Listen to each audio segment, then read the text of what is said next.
નમસ્કાર મિત્રો, આપણી આ યુટ્યુબ ચેનલમાં આપ સર્વે દર્શક મિત્રોનું હાર્દિક સ્વાગત છે. અને મિત્રો, આજે ચર્ચા કરવાની છે કે તલના પાકમાં પીળાશની સમસ્યા અને વૃદ્ધિ અટકી ગઈ.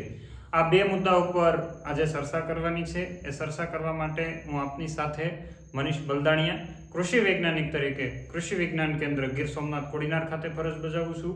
મિત્રો, ઘણા બધા ખેડૂત મિત્રોને સમસ્યા છે કે હવે તલનો પાક છે એ ઉગીને હમોનમો થઈ ગયો, 1 મહિના સુધીનો થયો છે. આવા સમયે આ તલની અંદર પીળાશની સમસ્યા છે સૌથી વધારે જટિલ થઈ ગઈ છે. સાથે સાથે વૃદ્ધિ પણ અટકી ગઈ છે. તો આ પીળાશ મટી જાય, તલનો વૃદ્ધિ અને વિકાસ સારો થાય, જેથી કરીને હાઈટ સારી આવે તો બૈઠા સારા મળી રહે, તો ઉત્પાદન સારું મળે. એના માટે થઈને અત્યારે પ્રયત્ન કરવો ખૂબ અગત્યનો છે. તો સૌપ્રથમ આપણે જોઈએ કે વૃદ્ધિ અટકવાના કારણો છે. એની પહેલા એ જાણવું છે કે પીળાશ શા કારણે આવી ગઈ. પીળાશ મટી જાય તો વૃદ્ધિ છે એ ઓટોમેટિક વધી જશે.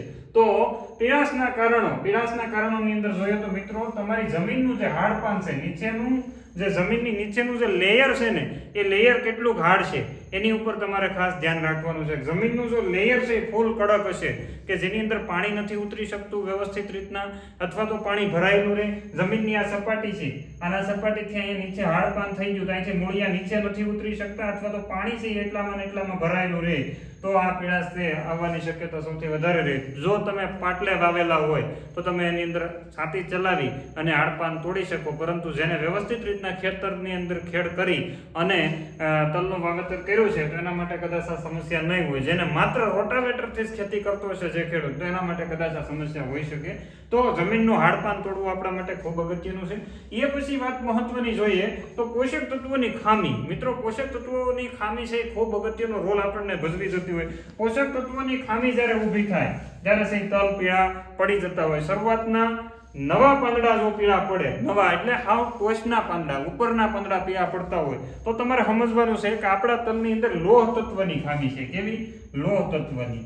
અને બીજું સલ્ફરની ખામી છે.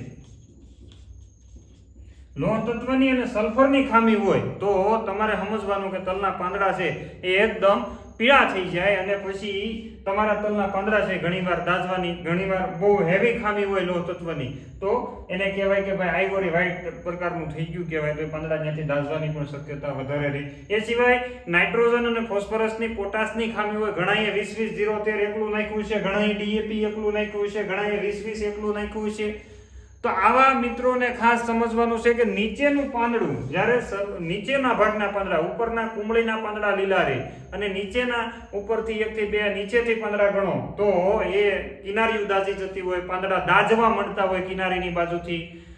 એ તમને એવું લાગે તો તમારે સમજવાનું કે NPK, નાઇટ્રોજન, ફોસ્ફરસ અને પોટાશ, એની અંદર ખાસ કરીને નાઇટ્રોજન અને પોટાશની ખામી ઊભી થાય તો પાંદડાની આ રીતના પાંદડું હોય તેની આ કિનારી છે આમ દાઝવાની શરૂ થઈ જાય. આ પ્રકારની જે કિનારીઓ છે પાંદડાની એ ધીરે ધીરે દાઝી જાય તો તમારે સમજવાનું કે આની અંદર છે નાઇટ્રોજન અને પોટાશની ખામી ઊભી થાય હોય છે. કે નાઇટ્રોજનની ખામી ઊભી થઈ હોય તો V શેપમાં દાઝે, અને પોટાશની ખામી ઊભી થઈ હોય તો બંને સાઈડથી પાંદડું છે એ દાઝી જાય. તો એના માટે પણ આપણે આગળ ભલામણ કરશું, પણ ત્યાં સુધી વિડીયોની અંદર લગાતાર બની રહેજો. અને જે મિત્રો આ ચેનલ ઉપર નવા હોય તો ચેનલને સબસ્ક્રાઇબ કરવાનું ખાસ નહીં ભૂલતા. તમને એક નમ્ર અપીલ છે. અને બીજું મિત્રો, લાઇકનું બટન દબાવી દેજો, જેથી કરીને તમારી કરેલી લાઈક અમને ઘણી ઇન્સ્પિરેશન આપી જતી હોય છે. ઉપરાંત ચેનલને શેર કરવાનું નહીં ભૂલતા કે જે તમારા સગાવાલાએ તલનું વાવેતર કર્યું છે, અથવા તો તમારા જે વોટ્સઅપ ગ્રુપ છે એની અંદર આ વિડીયો નાખવાનું ભૂલતા નહીં. ખાસ અગત્યની વાત એ પછી ભેજની અસર. ઘણા બધા મિત્રોએ તલનું વાવેતર ઘણા લાંબા સમયથી કરી, એટલે કે મહિના દિવસ પહેલા કરી દીધું.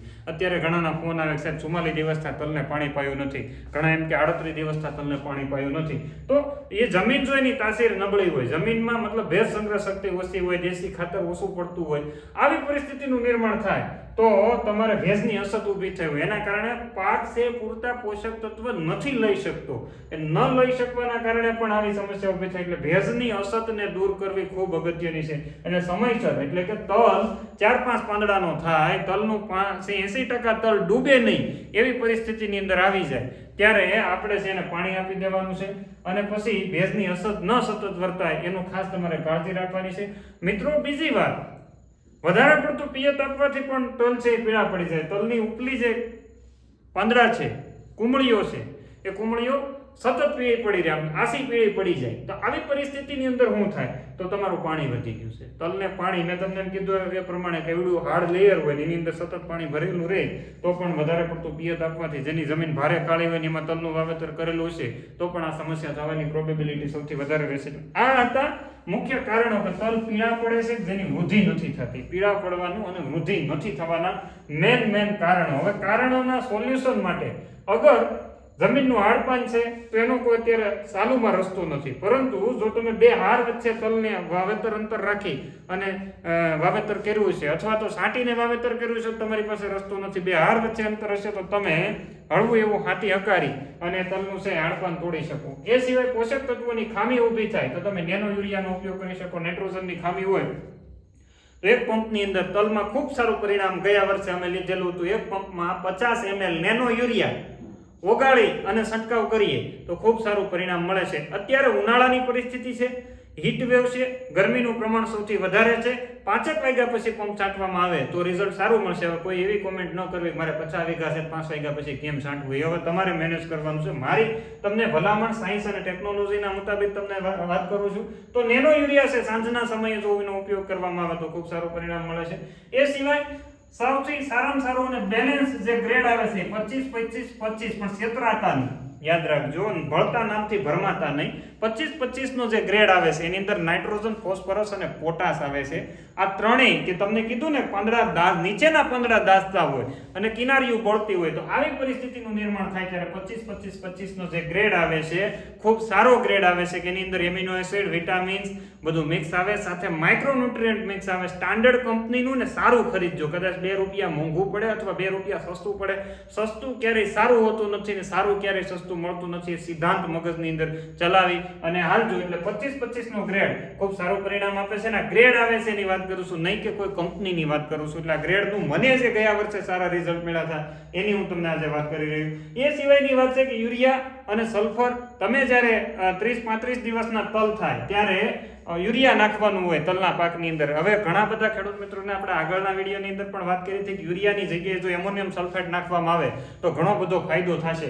એટલે વીઘે તમે તમારા 16 ગુઠાના વીઘાની અંદર 10 થી 12 કિલો જેટલું એમોનિયમ સલ્ફેટ નાખો તો પણ સુફિશિયન્ટ થઈ જાય છે. એટલે 12 કિલો જેટલું જો એમોનિયમ સલ્ફેટ નાખવામાં આવે તો એમાંથી નાઇટ્રોજન અને સલ્ફર ખાસ મળે છે. બીજી વાત, એમોનિયમ સલ્ફેટ નાખવાથી ફુકારાનો રોગ ઓછો લાગે. જો તમે યુરિયા અને સલ્ફર ભેગું નાખશો, યુરિયા તલની અંદર નાખશો તો ફુકારો લાગવાની શક્યતા સૌથી વધારે વધી જાય. છતાં પણ તમારે નાખવું હોય તો 1 એકરે 35 કિલો યુરિયા અને 4 કિલો સલ્ફર મિક્સ કરી અને આપવાનું છે. પણ એની જગ્યાએ જો એમોનિયમ સલ્ફેટ, જેને મોરસિયા ખાતર તરીકે ઘણા ઓળખતા હશે, AS ના નામે માર્કેટની અંદર આવે, થોડું મોંઘું પડે પણ એનું જો ઉપયોગ કરવામાં આવે તો રિઝલ્ટ ખૂબ સારું મળે છે. એ સિવાય હ્યુમિક એસિડ, મિત્રો પાણી સાથે હ્યુમિક એસિડ જે આવે છે એનો પણ ઉપયોગ કરી શકાય. ઉપરથી સ્પ્રેમાં પણ હ્યુમિક અત્યારે હજારો પ્રકારના આવે છે. કીધું ને હરિતારા નામ છે 1000, એમ હ્યુમિકના નામ 1000 છે. એટલે કેવું હ્યુમિક લેવું એ આપણે નક્કી કરવાનું છે. આપણે આવતા અનુભવ લીધા હોય ને, 100 રૂપિયાનું કિલો પણ આવે અને 600 રૂપિયાનું કિલો પણ હ્યુમિક આવે છે. એટલે સારું હ્યુમિક ખરીદવું. ઘણીવાર મોંઘું હ્યુમિક આપણને રિઝલ્ટ ન આવતું હોય, કારણ કે એ ભાઈ અહીંયા એના માટે સડાવી દીધા હોય, બીજામાંથી તમને સસ્તું પડતું હોય ને એટલા માટે. એટલે આ ખાસ તમારે ધ્યાન રાખવાનું છે. બીજું, સૌથી સારામાં સારું ગયા વર્ષે ખેડૂતોનો દાવો છે, હું એવું કહું છું કે ઓર્ગેનિક લિક્વિડ કે જે વીઘે 1/2 લીટર પાણી સાથે પાવાનું છે એ પણ ખૂબ સારું રિઝલ્ટ આપે છે. એટલે 25-25 અને ઓર્ગેનિક લિક્વિડનો જો સમન્વય થાય, કહેવાય ને એમ ત્રિવેણી સંગમે, જેમ 3 નદીનો સમન્વય થાય એને આપણે ત્રિવેણી સંગમ કહીએ, ત્યાં આપણે સ્નાન કરવા જઈએ, એમ 25-25 અને ઓર્ગેનિક લિક્વિડનો જો એકવાર સમન્વય થઈ ગયો એટલે તમારે સમજવાનું કે આપણો તલ છે બેડો પાર કરશે. કારણ કે આ ઓર્ગેનિક લિક્વિડ છોડના વૃદ્ધિ અને વિકાસ માટે ઉપરાંત જમીનની અંદર જે રહેલા બેક્ટેરિયા છે એના માટે સંપૂર્ણ ખોરાક છે. મૂળ માટે પોષક તત્વો ઢસડીને લાવવાનું કામ આ ઓર્ગેનિક લિક્વિડની અંદર રહેલા બેક્ટેરિયા અને એના હોર્મોન્સ કામ કરશે. જ્યારે 25-25 ઉપરથી છોડનો સર્વાંગી વિકાસ કામ કરશે. બરાબર? તો આ બંને ઓર્ગેનિક લિક્વિડ વીઘે 1/2 લીટર અને 25-25 એક પંપની અંદર 30 થી 35 ml નાખીને જો છંટકાવ કરવામાં આવે તો ખૂબ સારું પરિણામ મળી શકે. તમને એવું થશે કે આ લોકલ માર્કેટની અંદર મળતું નથી, સાહેબ કેમ વાત કરે છે? મિત્રો, આ બધી વાત ઘણીવાર અમારા રિસર્ચના અખતરા કરેલા હોય, અમારા એક્સપેરિમેન્ટ કરેલા હોય, ખેડૂતના ખેતર ઉપર અખતરા કર્યા હોય, એ પછી અમે બોલતા હોઈએ છીએ અને તાકાતથી બોલી શકાતું હોય કે આનું રિઝલ્ટ મળે છે. આ વસ્તુની વધારે માહિતી જોતી હોય તો અહીંયા જે સ્ક્રીન ઉપર નંબર આપવામાં આવે છે એ નંબર ઉપર તમે અવશ્ય માહિતી માટે સંપર્ક કરી શકો. એ સિવાયનું પછી ક્યાંથી ખરીદવું ક્યાંથી ન ખરીદવું એ તમારે નક્કી કરવાનું છે, પણ માહિતી માટે અવશ્ય આ નંબર ઉપર સંપર્ક કરજો. એટલે તલની પીળાશ દૂર થઈ જશે. પીળાશ દૂર થાય એટલે વૃદ્ધિ અને વિકાસ સારો થશે. બીજું, કોઈ પણ વસ્તુને કળ સૌથી વધારે હોય એટલે કે જીવાત સૌથી વધારે લાગી જાય, સુસિયા પ્રકારની જીવાત હોય, બીજી પાંદડા કોરી ખાનારી ઈયળો હોય, તો એવું પ્રકારની જીવાતો છે, થ્રિપ્સ છે, મોલોમસી છે. એ સિવાયની વાત કરીએ તો સફેદ માખી છે. આ 3 પ્રકારની જે જીવાતો આવે છે, આ જીવાતો સૌથી આપણા છોડને છે અત્યારે નાજુક છોડને નુકસાન કરતી હોય, એટલે એની અંદર તમે એસિટામાપ્રાઇડ, થાયોમિથોક્ઝામ અથવા ફ્લુબેન્ડામાઇડ કરીને જે દવાઓ આવે છે એના પણ તમે ઉપયોગ કરી અને યોગ્ય સ્ટાન્ડર્ડ કંપનીનું ઇમિડાફિપ્રોનિલ પણ આવે છે એનો પણ ઉપયોગ કરી, અથવા તો જેને થ્રિપ્સનું પ્રમાણ સૌથી વધારે હોય એ લોકો સ્પિનોસાઇડ આવે છે એનો પણ ઉપયોગ કરી શકે. સૌથી સારું અને ઓર્ગેનિક ખેતી કરતા હોય અથવા તો ઓર્ગેનિક આપણે નથી કરતા પણ જીવાત આપણા છોડ ઉપર આપણે બેસવા દેવી નથી, તો લીંબોળીનું તેલ કે જે સ્ટાન્ડર્ડ લીંબોળીનું તેલ એ અહીંયા જે નંબર આગળ આપવામાં આવ્યો છે એ નંબર ઉપર કોન્ટેક્ટ કરજો. ખૂબ સારું, તમારા હાથે અડી જઈને 2 દિવસ સુધી હાથ કડવો નથી મળતો એવું લીંબોળીનું તેલ, એનો ઉપયોગ કરો તો પણ આ સુસિયા પ્રકારની જીવાતોને આપણે દૂર કરી શકાય. યાદ રાખજો, કદાચ લીંબોળીનું તેલ ₹100 મોંઘું પડે પણ એ ઝેર નથી.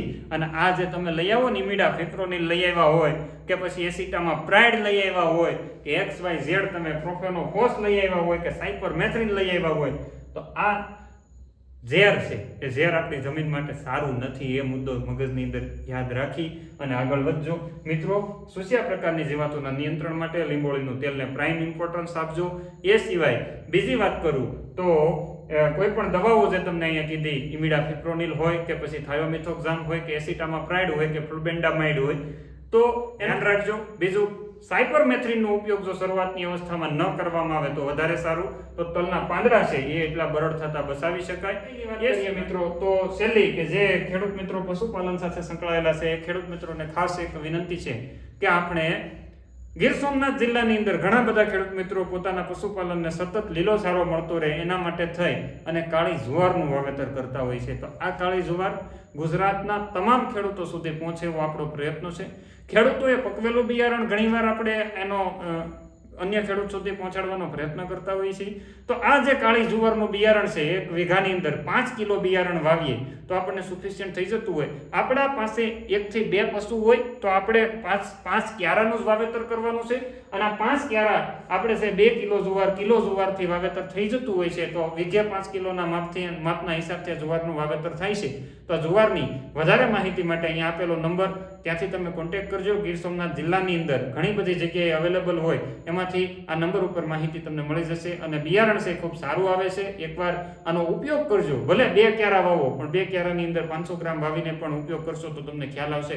આની અંદર 10 વાઢ આવે છે અને ધારો ને તો 5 વર્ષ સુધી એ જુવારના ખેતરને ખેડવું પડતું નથી. એટલે ખેડૂતને ઘણી બધી મુશ્કેલીઓનો સામનો છે એનું સોલ્યુશન આવી જતું હોય છે. તો આ માહિતી આપના સુધી પહોંચાડવાની હતી. વધારે માહિતીની જરૂરિયાત હોય તો તમે અમારા જે મોબાઈલ નંબર છે એની ઉપર અવશ્ય કોન્ટેક્ટ કરજો. સમય મર્યાદાને ખાસ ધ્યાને આપજો. સવારે 9:30 વાગ્યાથી લઈ અને બપોરે 12:30 વાગ્યા સુધી ને બપોર પછી 2:30 વાગ્યાથી લઈને સાંજના 6 વાગ્યા સુધી તમે 70 46 00 52 34 70 46 00 52 34 આ નંબર ઉપર એક રિંગ મારી અને કોન્ટેક્ટ કરવાનો છે તો તમને ખ્યાલ આવી જશે.